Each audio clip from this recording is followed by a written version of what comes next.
አንዳችንም እግዚአብሔር በህይወታችን እንዲታየን የምንፈልግ ከሆነ እውነት ራሳችንን መካድ አለብን። ኃጢአት ክፋቱ ምን መሰላችሁ? ራሳችንን እንዳንክድ ያደርገናል። የኃጢአት ትልቁ ድክመቱ እኛ ላይ ያላት ጾር ራሳችንን እንዳናይ ታደርገናለች። ሌላውን በማየት ውስጥ ሌላውን በመመልከት ውስጥ ራሳችንን እንድንረሳ ታደርገናለች። ዮሐንስ ለዛ ነው ንስሐ ሊገቡ ለሚዘጋጁ ሰዎች በሙሉ ኃጢአታቸውን አምነው እንዲመጡ አደረገ። ኃጢአትስ ልክ እንደ ንስሐ ስለ ኃጢአት ሰው ምን ማወቅ አለበት ሲባል ቢያንስ አንድ ሰው ኃጢአት በሚሰራበት ጊዜ ላይ 4 ነገሮች ያደርጋል። አንደኛው ይተላለፋል። እስኪ ተላለፍ በሉ። አዎ ይተላለፋል። ሕግጋተ እግዚአብሔርን ይሽራል። እነዛን የሻራቸው ሕግጋተ እግዚአብሔር ናቸው ሌላውን ጦስና መዘዝ የሚያመጡበት። በመሰረቱ ኃጢአተኛ ሰው ተላላፊ የሆነ ሰው ነው። የእግዚአብሔርን ሕግጋት በመሻር ውስጥ ያለውን መፍረስ አያውቅ። የእግዚአብሔርን ትእዛዝ በማፍረስ ውስጥ ያለውን የነሱን መፍረስ አይመለከትም ኃጢአተኛ ሰው።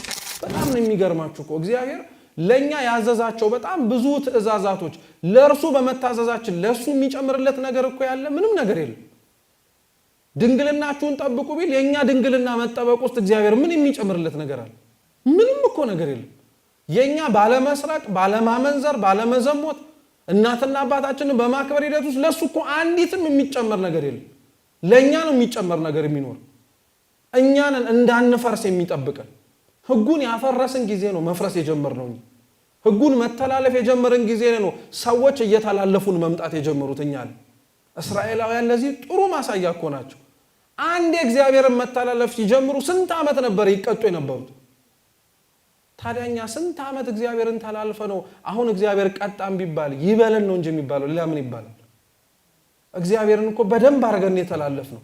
ሰውን እንኳን እንደሱ አላለፍ ነው። እውነት ሰውን ስንተላለፍ እንጨነቃለን፣ እንወጠራለን። ምን ይለኝ ይሆን ብለን እናስባለን። እግዚአብሔርን ስንተላለፈው እኮ መሐሪ ነው፣ ቸር ነው፣ እሱ እንደሆነ ምናምን ብለን የምንሄድ እንዴ። ለሰው የምንሰጠውን ክብር እንኳን ለእግዚአብሔር መስጠት ይክበደን እንዴ? ለሰው እንደምንጨነቀው ለእግዚአብሔር ማሰብ ይጭነቀን? ባኖረን ባበላን ባጠጣን ሰው ሊያደርግልን የማይችለውን ነገር በሙሉ ባደረገልን አንዲትም ቅንጣት ዞርም ብለን ማየት አንፈልግም። እሱ ኃጢአት የሚሰራ ሰው የሚተላለፍ ሰው እግዚአብሔርን ሲተላለፍ ነው ሶስቱ ደግሞ የሚጨመሩ። ኃጢአት የሚሰራ ሰው ከመተላለፉ ውጪ ኢፍትሃዊ በሉ።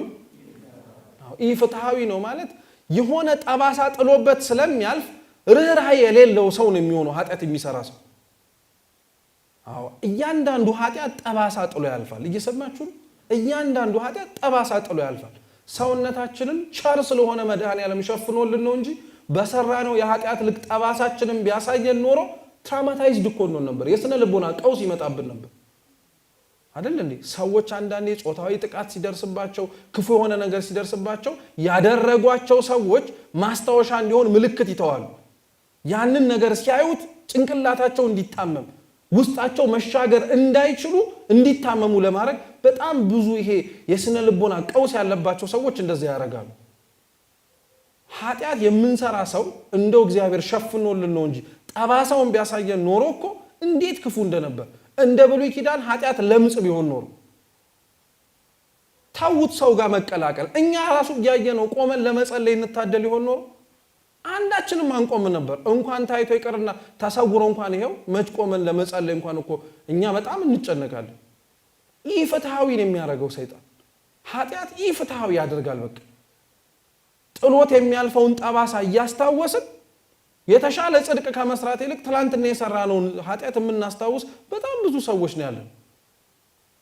ሶስተኛው ኃጢአት ጥሎ የሚያልፈው ወይም ኃጢአተኛ ሰው ምን ያደርጋል ሲባል ራሱን ኃጢአት ይሰራል ይላል። ቅዱስ ጎርጎርዮስ ደግሞ ይሄኛውን ምን ብሎ ይናገረዋል? ዝም ብሎ ዘዋሪን የሚሆነው ኃጢአተኛ ሰው ይላል። እና ምሳሌ የሚሰጠው እስራኤል በበረሃ የነበሩበትን ዘመን ነው። እንደምታውቁት እስራኤላውያን ከነበሩበት ከግብጽ አገር ተነስተው ከነዓን ለመግባት ይፈጅባቸው የነበረው ጉዞ የቀናት ጉዞ ነው። 40 ቀን የሚፈጅ ጉዞ ነው። እነሱ ግን 40 ዓመት ነው የፈጀባቸው። 40 ዓመት ሙሉ ያ የሲና በረሃ የቃዴስ በረሃ ላይ ሲንከራተቱ የነበሩት ለምን ይመስላችኋል? በደላቸው እኮ ነው፣ ኃጢአታቸው ነበር። በግሩም ጥሪ ያወጣቸውን እግዚአብሔርን ለመከተል ልባቸው የደነደነ ነበር። ስለዚህ ዝም ብለው ይባዝኑ ነበር። አሁን ዝም ብለን የምንባዝነው ለምን ይመስላችኋል?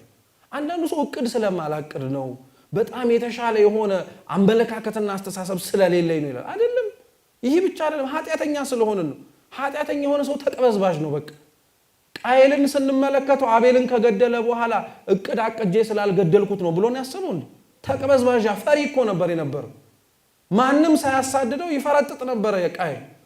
አሁን ማንም ሳያሳድደን እንዳሳደደን ጥላችንን እየፈራን የምንራመደው እኮ ኃጢአተኛ ስለሆነን እኮ ነው። መልካም ነገርማ ቢኖረን እንደዚህ አይነት ነገር አንጨነቅም ነበር። አራተኛውና የመጨረሻው ኃጢአተኛ ሰው ክፉን እሱ የደረሰበትን ሌሎች እንዲደርሱበት ይመኛል። እስኪ ራሳችንን ይዩት። እኛ የደረሰብንን ነገር የምንወደው ሰው ባይሆን እንኳን ያደረገን ሰው ላይ ይሁንበት አንልም? ምን ነው ዝም አላችሁ? በደንብ ነው የምንለው። አብሮን እንደኛ ችግር የደረሰበትን እንደው እሱ እኮ እንላለን። ያደረሰውን ግን እንደው እግዚአብሔር አንድ ቀን አለው እንላለን። ንስሐ የሚገባበት እኮ የለም ያ ሰውዬ። አንድ ቀን አለው። እሱን ደግሞ እንዲህ እንደኛ እንዳደረገው እኛም በጣም ነው የምናሳዝነው እኮ። ታዲያ እንዴት ክርስትናችንን ኑረ ነው እናሳየው? ይሄንን ዓለም 12 ሆነው ነበረ እነሱ ጨው ሆነው አልጫውን ያጣፈቱት። 60 ሚሊዮን ሆነን እኛ ግን አቃተን። እንደፈለግነው ነው እንጂ መኖር እንዳለብን መኖር ስላቃተን እኮ። ክርስትና በጣም እኮ ነው የሚገርማችሁ። ይሄኛውን ኃጢአት አራግፈው ንስሐ እንዲገቡ ጠየቅ። የት እንዲገቡ? ኧረ ተው። ንስሐ እንዲገቡ የጠየቃቸው ዮሐንስ መጥምቅ የት እንዲገቡ? መንግስተ ሰማያት። መንግስተ ሰማያት ማለት ምን ማለት ነው የምትሏን ብቻ አይተን እንጨርስ። ንስሐ ግቡ፣ ኃጢአታችሁን አራግፉ። የት እንድትገቡ? መንግስተ ሰማያት። መንግስተ ሰማያት አንደኛው ቦታ ነው። በላይ በሰማያት እግዚአብሔር ያዘጋጀው። የዮሐንስ ወንጌል ምዕራፍ 14 ላይ ጌታችን ኢየሱስ ክርስቶስ እንዲህ ብሏቸዋል። ወደ አባቴ ሄዳለሁ፣ በላይም በላይ ስፍራ አዘጋጅላችኋለሁ አላቸው ሐዋርያት። ለሐዋርያት ብቻ ሳይሆን ለሁላችንም እግዚአብሔር በዚች ምድር ላይ የምንኖርበትን ዘመን አጠቃለን በኋላ ላይ እንድንኖር ያዘጋጀልን መንግስተ ሰማያትን ነው እንጂ ሲኦልን አይደለም። መንግስተ ሰማያት ቀርባለችና ንስሐ ግቡ የሚባለው የመጀመሪያው ቦታው ነው። ይሄንን እንኳን ብዙ ሰው አብዛኞቻችንም አይጠፋን። ምክንያቱም በቅዳሴውም ዲያቆኑ መንግስተ ሰማያት ቀርባለችና ንስሐ ግቡ ሲል ያው የት ልትገቡ ነው ተዘጋጁ ማለት እንደሆነ ነው የሚገባል። ላይ ሰማያት ላይ ዳግም ክርስቶስ ሊመጣ ጊዜው እየደረሰ ስለሆነ ምን አርጉን ተዘጋጁን የሚመስል። መንግስተ ሰማያት ግን ቦታ ብቻ አይደለችም። እኛ ቦታውን እያሰብን ተጨነቅን እንጂ መንግስተ ሰማያት ክርስቶስ ነው። አይታችሁታል ቅዳሴውን። መንግስተ ሰማያት ቀርባለችና ንስሐ ግቡ ካለ በኋላ ዳግም ምጽአት እኮ አይደለም የሚያሳየው። ቅዱስ ሥጋውን ክቡር ደሙን ይዞ የለም የሚመጣው። እውነተኛው መንግስተ ሰማያት እሱ ነው፣ ክርስቶስ ነው። ሰው በአምላኩ ካላረፈ ቦታ ማረፊያ ሊሆነው አይችልም። ሰው በእግዚአብሔር ካልተጽናናና ካልተረጋጋ ሊያረጋጋው የሚችል ምንም አይነት ነገር ሊኖር አይችልም። እውነተኛው መንግስተ ሰማያት ክርስቶስ ነው። ህዝቡንም ዮሐንስ መጥምቅ ያዘጋጅ የነበረው በላይ በሰማያት ለሚኖሩት ኑኑ አልነበረም። ክርስቶስ ሊመጣ አይደለም ሊጠመቅ ሰልፈኛ ሆኖ ቆማል አይደለም። መንግስተ ሰማያት የሚለው አምላክን እሱ አምላካችን ቀርቧልና ንስሐ ግቡ። እግዚአብሔር አሁን ያልቀረበ ይመስላችኋል? አለ እኮ በዮሐንስ ራእይ ላይ ደጅ ቆሜ በር ላይ ሆኜ አንኳኳለሁ፣ ማንም ሊከፍትልኝ የሚፈልግ ቢኖር ገብቼው ምን አደርጋለሁ እና እየጠበቀ ነው ማለት ነው። ንስሐ ገብተን እስከምናስገባው ክርስቶስ የፈጠረውን ሰውነት እየለመነ ነው። አቤት ትዕቢታችን! እውነት ደጁን ሳያንኳኳ መግባት የሚችል አምላክ እኮ ነው። ለሱ ድንቁም አይደለም። የተዘጋ ደጅ ውስጥ አይደል እንዴ ገብቶ ሰላም ለእናንተ ይሁን ያለው?